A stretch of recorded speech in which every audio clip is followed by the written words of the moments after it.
Fala pessoal, estamos aqui então na nossa aula de hoje, lançamento fiscal das empresas do Simples Nacional, tá? É muito importante, pessoal, que a gente entenda essas questões aqui para que você saiba o que você está fazendo por dentro do sistema, para que você não vire um robô só fazendo o que te mandam e você acaba não entendendo o que realmente é feito por trás disso tudo, né? A gente vai mostrar de uma forma simples, passo a passo, para o lançamento dos seguintes documentos fiscais que a gente viu agora há pouco, né? Na aula número 1. A gente sabe que as empresas comerciais elas precisam comprar produtos para revender, isso é uma prática normal. Então, logo, a gente sabe também que essas notas fiscais de vendas, nós temos que lançar essas vendas e lançar essas compras, sempre orientando o cliente que evite um valor excessivo de compra, sendo que ele saberá que não alcançará uma venda muito alta, evitando assim inflar demais o estoque da empresa, evitando uma fiscalização através do VAF, né, o valor adicionado fiscal, que é algo que as secretarias praticam. Você não pode nem vender mais do que você compra e nem comprar muito além do que você vende.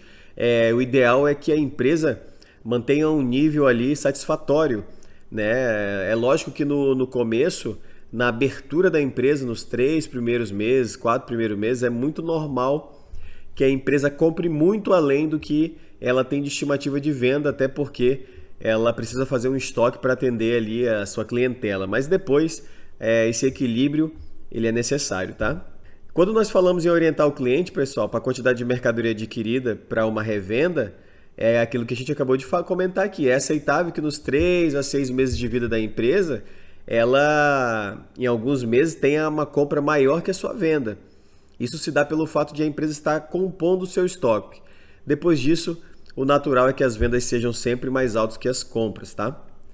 Porque ela já tem esse estoque formado ali.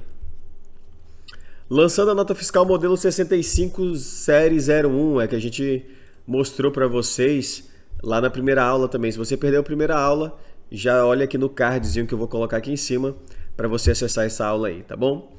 A nota fiscal de consumidor eletrônica ela é muito simples para ser lançada, pessoal, ainda mais por uma empresa optante do Simples Nacional. Porque não é obrigatório lançar para quem foi emitido tal documento, tá? Não tem essa obrigação de você lançar ali um cliente, pois o preenchimento do CPF é opcional pelo cliente final. A gente só tem que observar se a sequência cronológica está sendo obedecida, né? O que eu quero dizer com isso? Quando uma empresa ela vende uma mercadoria com cupom, né, com a nota fiscal de consumidor eletrônica, antigo cupom fiscal, para um cliente final, geralmente no varejo, ela não tem a obrigação de colocar o CPF ali na nota fiscal. Por isso que quando a gente vai no mercado, você vê muito o pessoal falando, você deseja CPF na nota?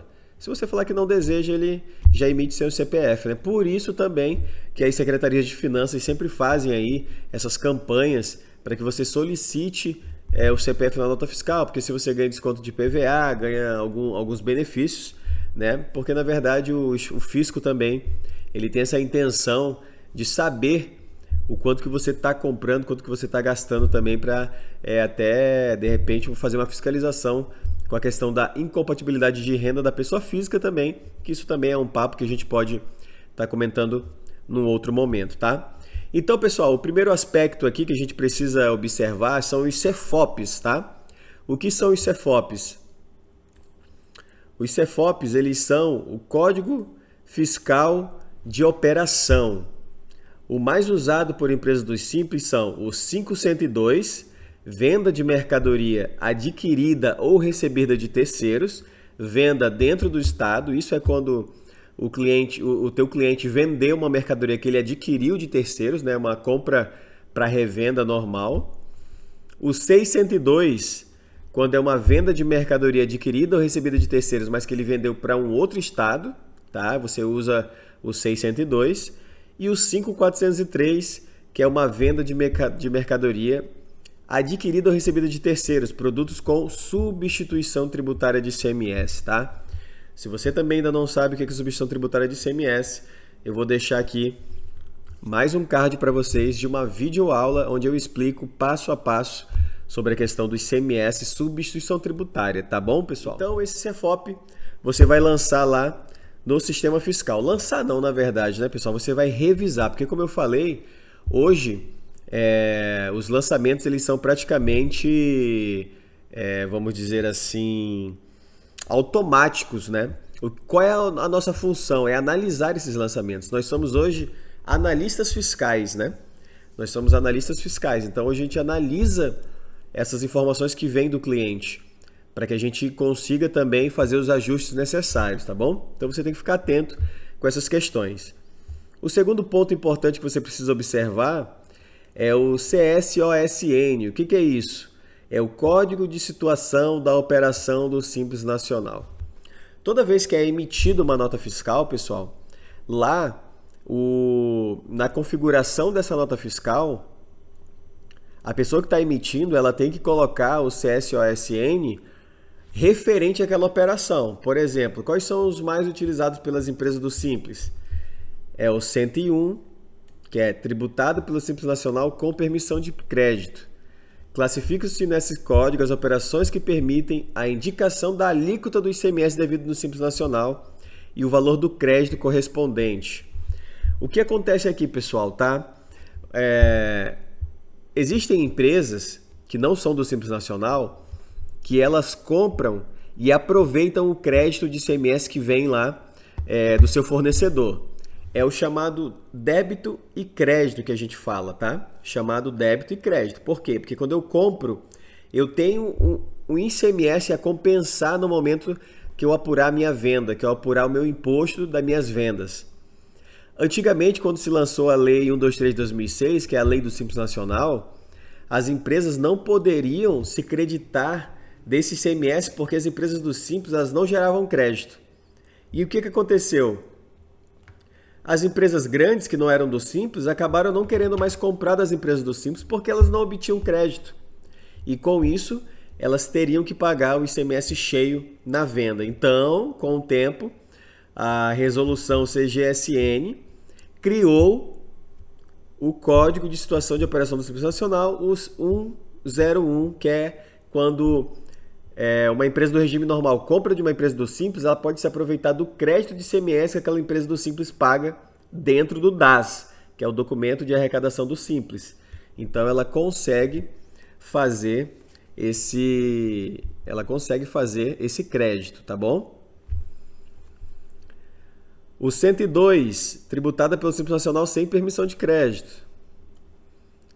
Quando geralmente vende aí para um órgão público, quando vende para uma outra empresa que é do Simples também, né? Então, usa esse código. O 201, tributada pelo Simples Nacional sem permissão de crédito e com cobrança do ICMS por substituição tributária, né? A substituição tributária, como eu já falei para vocês, é uma antecipação do imposto. Em alguns produtos, quando eu compro direto da indústria lá, esse imposto, o ICMS, ele já vem recolhido na indústria. A indústria é o quê? É o substituto tributário. E a empresa que comprou lá do Simples Nacional é o substituído. Então é uma antecipação do imposto, tá? É uma antecipação. A indústria paga por toda a cadeia tributária aí, até chegar no consumidor final. O 202, tributada pelo Simples Nacional sem permissão de crédito e com cobrança do ICMS por substituição, também é um código muito utilizado. O 500, ICMS cobrado anteriormente por substituição ou por antecipação. E o 900 é os outros, né? Aqueles que não estão classificados em nenhum outro código, você pode usar isso aqui numa situação que venha a ocorrer que você precisa usar. Nota, tá, pessoal? Lembre-se que o lançamento, independentemente do sistema contábil que o seu escritório usa, vai ser solicitados os mesmos dados. Outra coisa importante, hoje praticamente 99% dos escritórios importam XML. Você lembra do XML que a gente falou na primeira aula? Que é a própria nota fiscal dita mesmo, né? Então, como o XML ele leva essas informações direto para o sistema fiscal, a gente tem que apenas conferir se os dados estão corretos, como se fosse uma mini auditoria. Então, por isso é importante saber sobre o que estamos falando, pois a tecnologia substitui o trabalho manual, mas não o conhecimento empírico, né? Por que isso, pessoal? Porque assim, a nota fiscal ali ela tem algumas validações. Mas só que, por exemplo, nada impede de eu colocar lá venda com substituição tributária, mas só que eu não coloco o CEFOP correto. Eu coloco um CEFOP de venda normal, sem substituição tributária. Então, o que vai acontecer?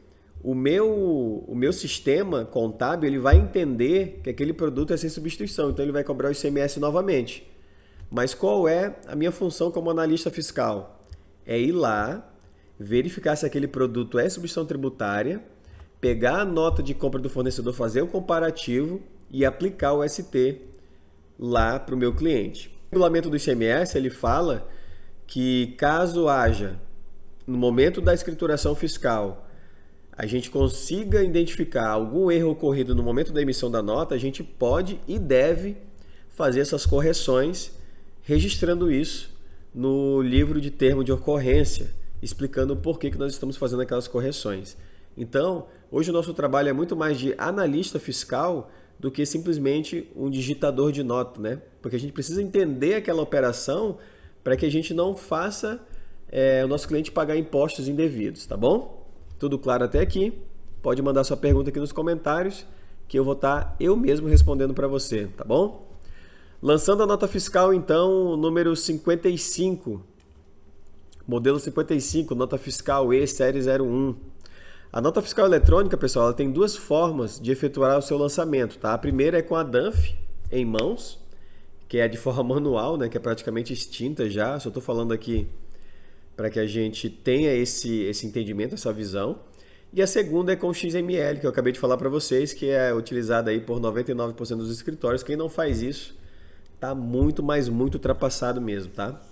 Fazendo a importação para o sistema fiscal, deixando claro que a importação não extingue a conferência feita pelo analista fiscal, pessoal. Ó, tá aqui, ó, conferência. A gente tem que conferir tudo passo a passo para a gente não deixar nada errado, fazer com muita calma. Por isso que eu falei lá na primeira aula, você tem que estar num ambiente tranquilo, um ambiente legal para trabalhar, um ambiente onde você consiga manter a concentração, não usar tantas redes sociais, celular, porque isso vai atrapalhar a sua concentração e você vai acabar pecando aí, tá? Pois no momento da importação, como eu disse, pode vir algum dado errado e algum dado importante que não foi importado. Então é muito importante você ter tanto a DANF quanto o XML, porque às vezes tem informações importantes também no DANF. Não quer dizer que você vai lançar manualmente, mas você precisa ter o DANF também, porque nas informações complementares ali, que você consegue ver no XML também, mas tendo a DANF também é muito bacana para você conseguir fazer um lançamento fidedigno, tá? Caso encontre algum dado que foi importado errado, pelo fato de ter sido preenchido errado na hora da emissão da nota, anote, instrua o cliente a fazer o correto da próxima vez e corrija o lançamento dentro do sistema. Um dado incorreto pode acarretar grandes prejuízos, tá? Nesse tipo de documento é obrigatório o cadastro do cliente, nesse tipo que a gente está falando de nota fiscal eletrônica, que a gente pode chamar também de destinatário, né? Sem essa informação, a Cefaz não autoriza a emissão do documento fiscal, então automaticamente também você vai ter que lançar isso dentro do teu sistema contábil, tá? Os principais aspectos a serem observados são dados do destinatário. Os dados do destinatário ele pode ser tanto pessoa física, CPF, ou pessoa jurídica, CNPJ, onde também constará seu endereço, onde terá que ser cadastrado no sistema fiscal. Então, assim, tudo que está lançado na nota fiscal, ele vai ser transportado para dentro do sistema. E aí você precisa fazer as adequações e fazer também as conferências. Os CEFOPs são praticamente os mesmos que nós vimos lá em cima, tá? São os mesmos, 5102, 602, 5403, 5405. Aí aqui já tem o 5152, que é um que está diferente. Por quê? Porque pode haver uma transferência de mercadoria entre matriz e filial, tá? Por exemplo, a matriz adquiriu a mercadoria e ela pegou e transferiu para uma filial, para da filial ela fazer uma venda, né? Então ela transferiu o estoque para a filial porque lá na filial de repente está tendo uma demanda maior daquela mercadoria. Então existem também essas transferências e essas transferências elas só podem ser feitas com a nota fiscal modelo 55, chamada também de nota fiscal grande, né? O pessoal tem essa pegou essa mania da época lá atrás, quando existia o bloco de nota fiscal. Então tinha um bloco grande, né, que era a nota fiscal grande, e tinha um bloco pequeno, que era as notinhas pequenas. Então ficou, na contabilidade a gente falava muito isso, né?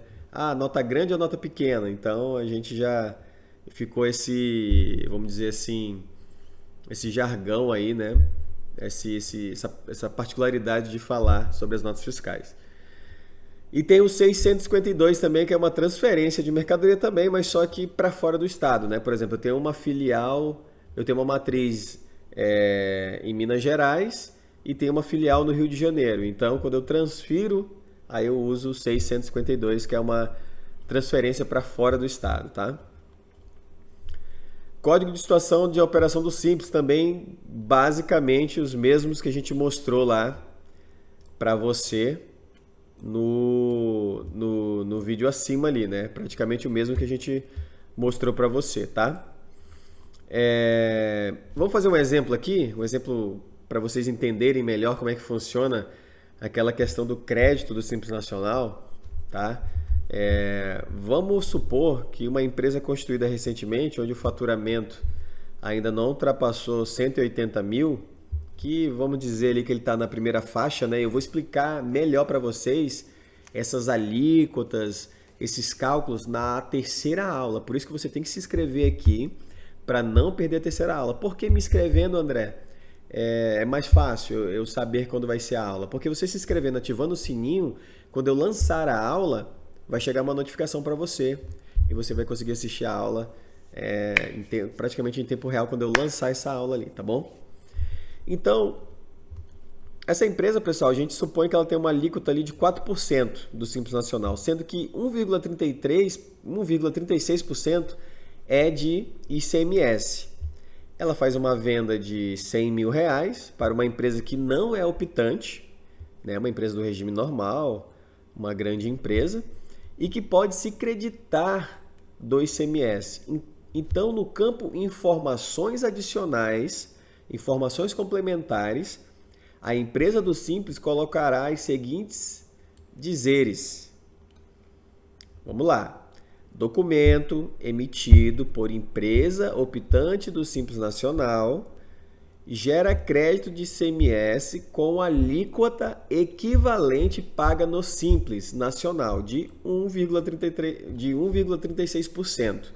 Então, logo, pessoal, essa empresa do regime normal que adquiriu essa mercadoria da empresa do Simples, ela vai poder se creditar de R$ 1.360 no momento da sua apuração do ICMS na hora da venda dessa mercadoria. Então, vocês entenderam aqui o que ocorreu, né? Porque esse cliente agora ele vai poder se creditar e abater uma parte desse ICMS no momento do pagamento da apuração do seu imposto. Então, essas informações são informações bacanas que você precisa passar para o teu cliente, porque o teu cliente não sabe disso, ele é leigo, né? Ele não sabe como é que funciona. Então, você precisa, no momento de fechar com o teu cliente, explicar isso para ele. Se isso aqui mudou o teu nível aí, já levantou o teu nível sabendo dessa informação, já coloca aqui nos comentários a hashtag "Isso abriu a minha mente". Já coloca a hashtag aqui para mim ver que vocês estão assistindo e ver que vocês estão gostando desse conteúdo, tá bom? Gerado com muito carinho aqui para vocês. Esse crédito, então, pessoal, ele pode ser usado pela empresa adquirente no momento da apuração dos seus impostos, tá? Em 2006, né, como eu disse, quando iniciou efetivamente o Simples Nacional, as empresas do Simples não geravam crédito de ICMS. Então acabaram perdendo mercado devido a isso, né? Devido a essa incompatibilidade. Pois nenhuma empresa grande queria comprar das empresas do Simples. Então, com a alteração, ficou bem mais prático e bem mais favorável para as empresas do Simples também. Uma observação aqui para vocês, tá? Sempre fica atento no corpo da nota fiscal e no campo outras informações, onde vem dados necessários para o lançamento fiscal correto. Sempre fica atento a códigos fiscais, seja ele CEFOP, CST, CSOSN. Sempre revise seus lançamentos antes de enviar alguma informação para o fisco, pois caso tenha que retificar, poderá gerar uma ação fiscal, expondo a empresa e podendo até levar auto de infração e pagar impostos indevidos. É claro que a gente sabe que as empresas do Simples Nacional, elas têm uma prerrogativa de não poderem ser autuadas de primeira, né? Elas têm que primeiro haver uma notificação explicando o que ela precisa fazer e dar um prazo para que ela se ajuste, e do que levar logo de cara um auto de infração, uma multa, alguma coisa desse tipo. É claro que se você faz algo de má fé, algo já pensado, aí o fisco consegue também analisar isso e te punir logo de cara. Agora, se ele perceber que realmente foi um erro por falta ali de algum acerto, ou então de alguma falha mesmo, porque a pessoa muitas vezes não sabia fazer aquilo ali, ele dá a instrução para você retificar, para você contornar aquilo sem te dar um auto de infração, tá bom? A fiscal de serviço, pessoal, ela também, tá, precisa ter o seu lançamento, tá bom? A nota fiscal de serviço tem as suas particularidades na hora de lançar. Ela precisa do cadastro do tomador de serviço, seja ela pessoa física ou jurídica, a não ser que a empresa prestadora tenha alguma particularidade na sua atividade. Vou te dar um exemplo aqui agora dessa particularidade. Uma escola de ensino, dificilmente os clientes irão pedir nota fiscal de serviço. Então, nesse sentido, a prefeitura autoriza, através de um cadastro de regime especial, que a empresa faça a nota fiscal com clientes diversos. Ela não precisa informar CPF. Ela coloca só o CPF 000 ali, emitindo apenas uma nota fiscal por mês, ficando regular com o seu faturamento. Os principais aspectos a serem observados na nota fiscal de serviço, no lançamento: dados do destinatário, tá? CPF, CNPJ, endereço. Hoje, com a nota fiscal eletrônica, a gente consegue fazer a importação do arquivo XML também. Verifica aí se o teu sistema contábil consegue fazer essa importação. O legal é que tudo lançado no fiscal pode ser importado para o sistema de contabilidade, onde o analista do setor contábil irá apenas conciliar as informações. Então, vocês perceberam que tudo é uma junção, faz parte do ecossistema, né? Tudo que é lançado no fiscal, lançado na folha, vai para o contábil. Tudo deságua no contábil para o fechamento do balanço, tá? Então, esteja sempre em harmonia com o setor contábil, tá? Vocês precisam um do outro, terem informações tempestivas e fidedignas das empresas na qual estão fazendo os relatórios mensais. Então, essa integração é importante. Nada de, eu trabalho no setor fiscal, não falo com o contábil, não falo com o pessoal. Você precisa ter essa participação. Nesse caso, a função do analista fiscal vai ser verificar a ordem de emissão dessas notas, verificar o tipo de serviço executado, se encaixa na legislação, se a empresa tem essa atividade no CNPJ, por exemplo, eu vou prestar um serviço aqui de consultoria, mas eu não tenho atividade de consultoria no meu CNPJ, então eu não posso prestar aquele serviço, tá bom? Nota: as empresas optantes pelo Simples podem sofrer retenção de ISS na fonte pelo tomador, mas com a alíquota proporcional ao Simples. André, como é que eu sei se essa empresa ela vai ter uma retenção de ISS na fonte?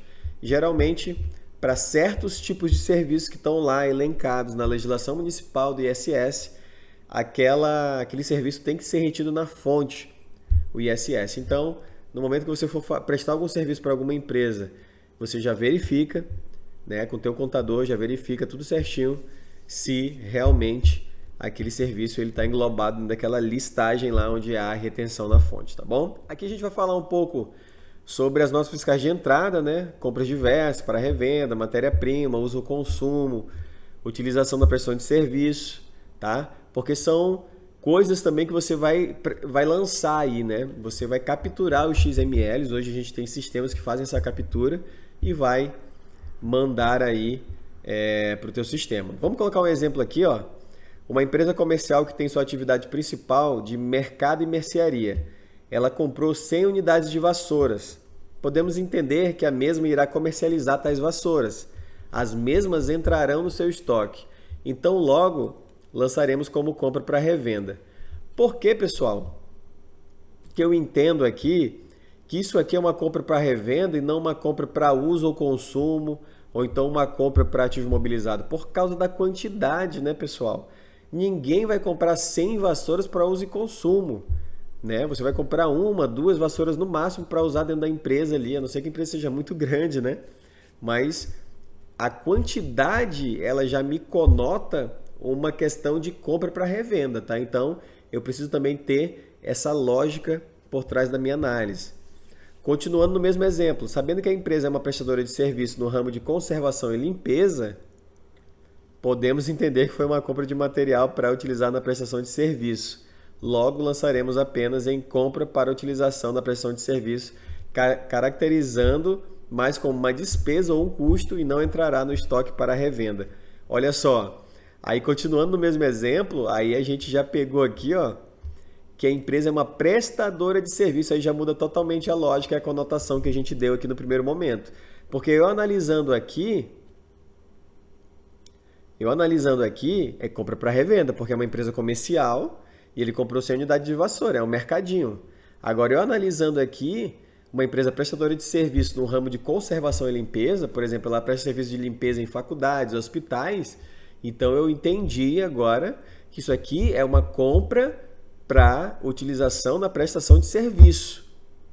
Então, viu só, pessoal, como a gente precisa estar analisando, juntando as coisas, o ramo de atividade, com que ela comprou, se essa empresa tem atividade de venda, se não tem, entendeu? Então, você precisa ter um senso analítico muito grande. Entradas, empresa comercial, tá?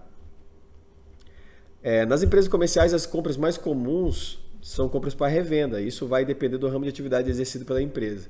Uma empresa de confecções, por exemplo, que comprou um lote de 400 peças de calça jeans, o lançamento ficará da seguinte forma.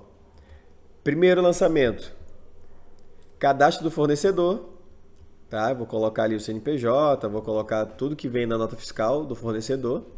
Eu vou lançar o CFOP, que é o Código Fiscal de Operação.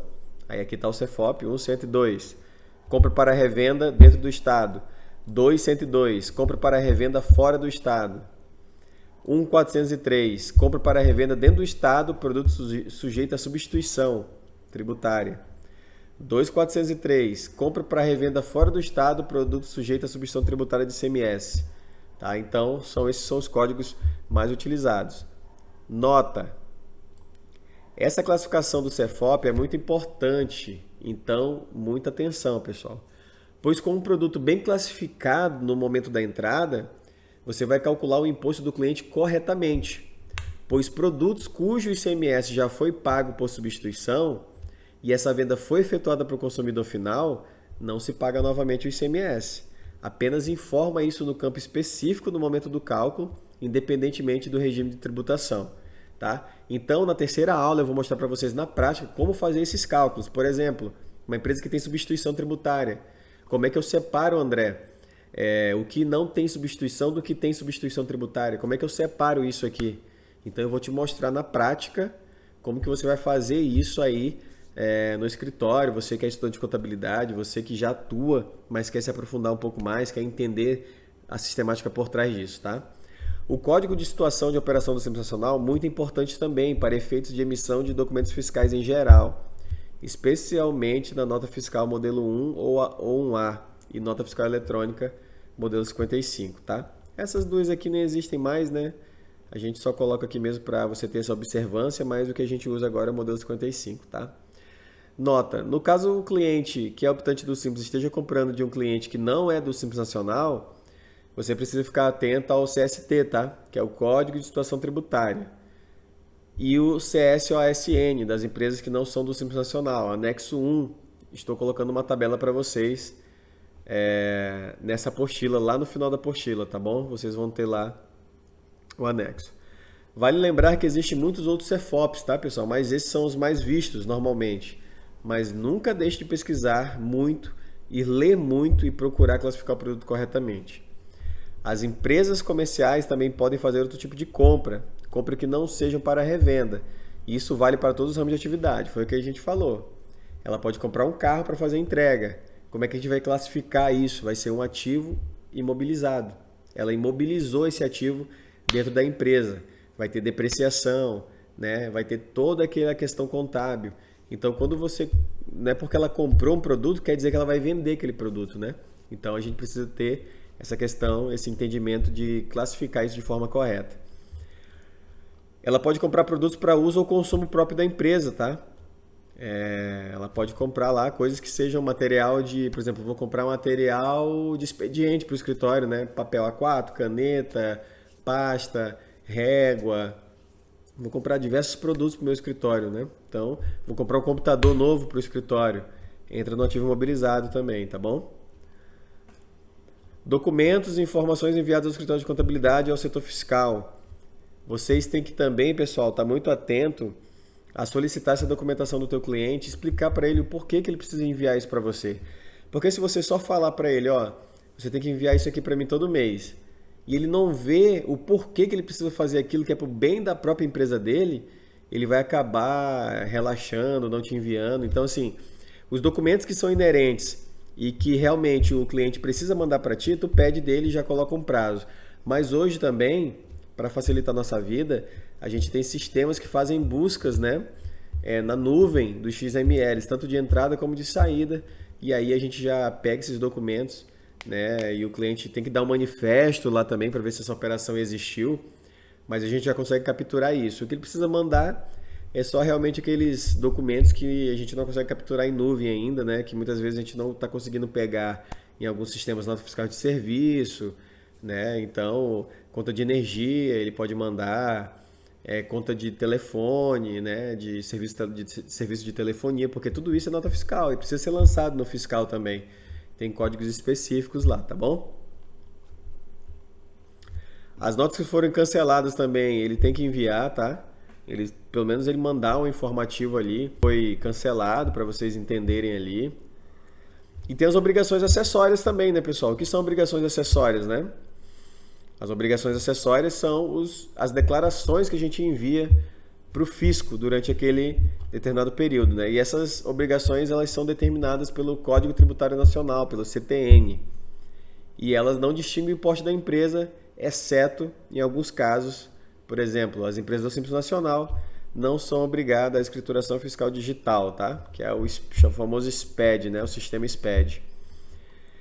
Então vale ressaltar, né, que esse descumprimento dessas obrigações geram multas administrativas, tá? E geralmente quando a gente perde esse prazo, se a gente tiver todos os documentos hábeis, né, claro, para enviar essas informações, a gente não enviar, perder o prazo, geralmente essas multas recaem sobre o escritório de contabilidade, tá?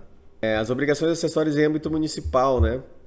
Antigamente a gente tinha os livros de escrituração de ISS e tinha o famoso programa chamado GIM, né, de SSQN. Hoje foi extinto porque hoje é tudo eletrônico, então o próprio sistema da prefeitura, caso a empresa não seja do Simples, ela já calcula automaticamente a guia do ISS, tá? As obrigações acessórias em âmbito estadual, né, que são aquelas que a gente precisa enviar para o fisco informando ali o faturamento e a movimentação fiscal da empresa naquele determinado mês. A gente tem o SPED, que é a escrituração fiscal digital, né? Isso aqui já pegando, já abrangendo um pouco mais a parte fiscal fora do Simples Nacional, porque como eu falei para vocês, as empresas do Simples não são obrigadas a entregar o SPED na maioria dos estados do Brasil. Alguns estados são obrigados a entregar o SPED, como o Ceará, por exemplo, é um estado onde as empresas têm que entregar o Simples Nacional, mas a tendência é que todas as empresas algum dia passem a entregar o SPED, né? Então, outra dica para vocês, SPED fiscal, SPED no geral, estudem sobre isso, porque se você entende de SPED, automaticamente você vai ter muito mais chance de entrar no setor fiscal de qualquer escritório ou então montar o seu próprio escritório. O que é o SPED fiscal? O SPED fiscal é a escrituração fiscal digital, né? Ele é um arquivo digital que se constitui de conjuntos de escriturações fiscais e outras informações de interesse dos fiscos estaduais e federais. Então a gente sabe que o SPED ele veio para fazer isso aqui, ó. Se Maomé não vai à montanha, a montanha vai até Maomé. Se o auditor fiscal antigamente ele tinha um trabalho imenso de sair da salinha dele no ar-condicionado, ir lá visitar a empresa, pedir um monte de livro, um monte de papel, um monte de documento, tudo escriturado com aqueles garranchos, aquelas letras horríveis, né? E ele tinha que auditar tudo aquilo ali. Hoje não, hoje ele recebe tudo no sistema dele, tudo no computador dele, ele faz o trabalhinho dele de lá, então de lá mesmo ele consegue te fiscalizar e te auditar em tempo real, né, pessoal? Então por isso que hoje muitos estados aí têm também o Fisconforme, né? Que igual a gente tem aqui em Rondônia, aonde as empresas são auditadas mensalmente. Então, muito cuidado com essas informações, tá? Empresas do Simples Nacional ainda não estão obrigadas ao SPED fiscal, mas a tendência, né, é que no futuro bem próximo, todas as empresas, independentemente do regime de tributação, estejam dentro do sistema SPED. Então, estude sobre o SPED o máximo que puder, porque assim você vai estar muito à frente aí de uma galera, né? A gente falou que nesse SPED, pessoal, nesse ponto, por mais que o foco seja empresa do Simples Nacional, mas é que a gente deixe vocês também atentos a algumas questões. Por exemplo, as empresas, elas do Simples Nacional, elas não pagam a guia de ICMS. Elas pagam tudo dentro do DAS, que é o Simples Nacional, que eu vou mostrar para você na terceira aula. Então, não perde tempo, se inscreve. Mas existem nos estados um sublimite estadual. O que quer dizer esse sublimite estadual? Quer dizer o seguinte, quando a empresa do Simples ela ultrapassa esse sublimite, ela começa a calcular o ICMS fora do Simples. Quer dizer que ela foi excluída do Simples? Não. Quer dizer apenas que ela vai calcular o ICMS fora do Simples. Então, a partir desse momento, ela também está obrigada a entregar o SPED fiscal, tá bom? Principais obrigações acessórias em âmbito federal, né, de forma mensal. Aqui focado nas empresas do Simples. O DAS-CIMEI, que é a Declaração Anual Simplificada para Microempreendedor Individual, tá? Tem que entregar essa declaração todo ano. Data de apresentação, até o último dia de maio de cada ano, até 31 de maio de cada ano. Para verificar mais detalhes, entra no artigo 109 da Resolução CGSN 94/2011. Quem está obrigado? O empresário individual optante pelo Simples de recolhimento em valores fixos mensais de tributos abrangidos pelo Simples Nacional, chamado de CIMEI. DEFIS, Declaração de Informações Socioeconômicas e Fiscais. Quem está obrigado? Toda a empresa do Simples Nacional está obrigado a entregar DEFIS. Qual é a data de apresentação? Até o último dia útil do mês de fevereiro de cada ano, né? Às vezes vai para maio, às vezes fica em fevereiro. Geralmente os conselhos de contabilidade, aí o CFC, consegue pedir essas alterações. Onde eu verifico mais detalhes, artigo 3º da Instituição Normativa da Receita Federal 1115/2010. Quem está obrigado? Microempresa, empresa de pequeno porte, optante pelo Simples Nacional. PGDAS é outra obrigação também que eu tenho que enviar todo mês. Envio do faturamento de forma sintética e cálculo do imposto. Em Rondônia, essa obrigação acessória está como declaração de formação mensal do Estado, também para fins de cancelamento de inscrição estadual. Então, aqui em Rondônia, se eu fico 3 meses sem enviar o PGDAS, eu tenho a minha inscrição cancelada, né? A minha inscrição fica suspensa, tá bom? Então, muito cuidado também. Se o cliente abriu aí e começa a enviar sem movimento, também ele tem a sua inscrição suspensa, tá? Data para apresentação. O imposto, ele vence até dia 20 de cada mês, então a orientação é que até dia 10 esteja tudo lançado e revisado, o imposto calculado, para mandar ali para o cliente com 5 dias de antecedência, tá bom? Para verificar mais detalhes, é só clicar aqui na resolução CGSN 94/2011. Quem está obrigado a esse PGDAS? Todas as empresas MEI e EPP optantes pelo Simples Nacional. O DESTIDA, né, que é a Declaração de Substituição Tributária, Diferencial de Alíquota e Antecipação devida por contribuintes da categoria do Simples Nacional. Nessa obrigação devem ser informados os valores da substituição tributária em notas de compra e venda e o diferencial de alíquota de ICMS pago, como nas vendas interestaduais. Trata-se de uma obrigação acessória dirigida para empresas optantes pelo Simples, que comercializam ou industrializam produtos que recolhem ICMS. Data da apresentação.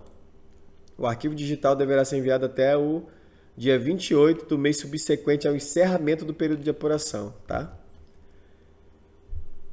Para verificar mais detalhes, é só acessar o ato CONTEP ICMS 47/2015, ajuste CINEF 12/2015.